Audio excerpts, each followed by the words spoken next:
concern of warranty calls after installs is being pretty broadly felt throughout the industry. Yeah.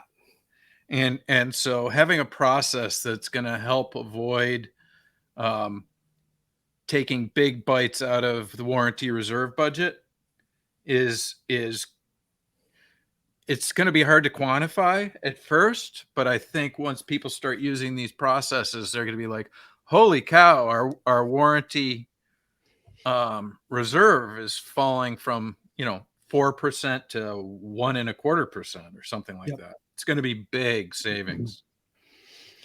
Yeah, I mean, particularly as we're moving to more complicated equipment and well, in particular, ECMs and X13s that don't deal with static pressure like PSCs did.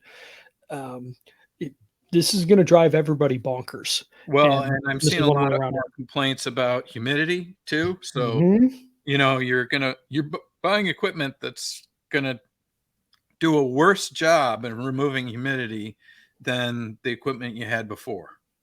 So the house is gonna feel different unless Yep. you're really careful.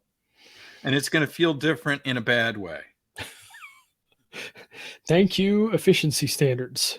Yeah. Um, well, we'll just get rid of the dehumidification. We don't need that. Just throw that out. Mhm.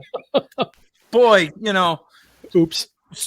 change of state from vapor to a liquid is just so expensive. Let's see if we can avoid doing that. We'll just not do that. We'll make people sick. Sick building syndrome for the Mhm. win. Um, So here's also, if you want to talk about likely load range, right? It's the yep. beginning of it. Yeah. So this is what's in there right now, where you can enter in what you think the bottom and top for a house might be. But what we found is so many people are just not used to doing loads at all that we wanted to automate it, and we came up with the idea of likely load range.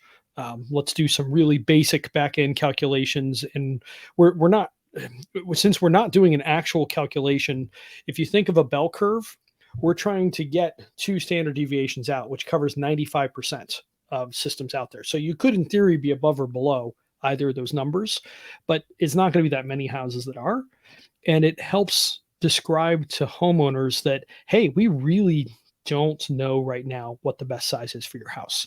Or like Reedy's example of we got 3 loads at 2, 3, and 5 tons. What are you supposed to do with that?